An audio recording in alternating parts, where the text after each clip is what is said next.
কিন্তু ACS emotion ছিল। তাতে ইমোশন তোমার কোন দিক দিয়ে বাইর হয়, কোন দিক দিয়ে বাইর হয়? আগা দিয়ে না মাথা দিয়ে? কোথায় কি হয়েছে ওই আলাপ এখানে কেন?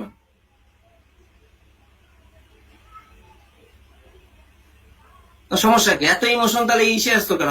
যাই বিয়ে করো গা, এসিএস এর কাউরে ধরে। লজ্জা শরম নাই? নির্লজ্জ ভাইয়া। এত যে ই করি তাও কথা হয় না যে অন্য কোন গ্রুপের কথাবার্তা এখানে হবে না? ইমোশন ছিল, ইমোশন নিয়ে তাল গাছে অনলাইন করছে, আবার ইমোশন অনলাইনে আবার কি ইমোশন? 2 দিন পরে তো আমার স্ক্যান্ডাল বাইরে, তখন কি করবি? আল্লাহ ভাইয়ার প্রতি অনেক ইমোশন ছিল। পড়তে আসছিস পড়বি যে কোনো একটা জায়গায়, এত ইমোশন তোদের অনলাইনে বাইরে হয় কেমনে আমি বুঝি না। লুতুপুতু ভাই, তেলালা ভাই, এই বাইরে এত ভাল লাগে, এই ভাইয়ের চেহারা দেখলে আমার কান্দন বাইরে হয়, এইটা কি অনলাইনে? এই জগতে জগতে এগুলো কি আবার?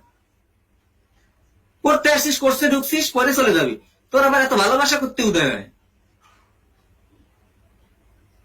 ওই ভাইয়াকে না দেখলে আমার ঘুম হয় না, ওই ভাইয়ার জন্য আমি মরে যাব।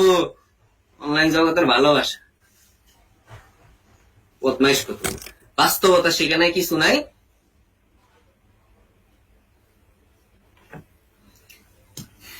নির্লজ্জের দল কতগুলো, জীবনে তোদের ভালো হবে না। তোরা যদি অনলাইন আর অফলাইনে কোনোদিন যদি পার্থক্য না করতে পারিস, হ্যাঁ, তাহলে জীবনও ভালো হবে না। লজ্জা শরম কিচ্ছু নাই। কে কি করছে অনলাইনে তার ক্যারেক্টার নিয়ে তোর এত লাফালাফি কি? তুই পড়তে বলছিস, তোর পড়াটা ঠিক মতো পাচ্ছিস কিনা, ওটা হলো ইম্পর্টেন্ট।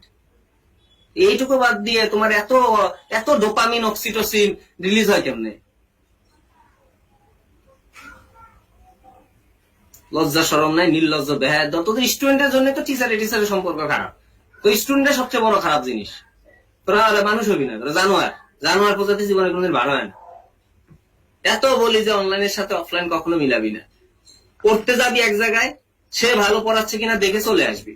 সে তার চেহারা সুন্দর, তার চেহারা এরকম, সে তাল গাছে উঠে থাকে, তার পা উপরে থাকে, মাথা নিচে থাকে, তার এখানে একটা তিল আছে। ওরে বাবা রে বাবা, মানে গবেষণার লব্ধ ফলাফল বাইর করে একটা টিচারের নাম।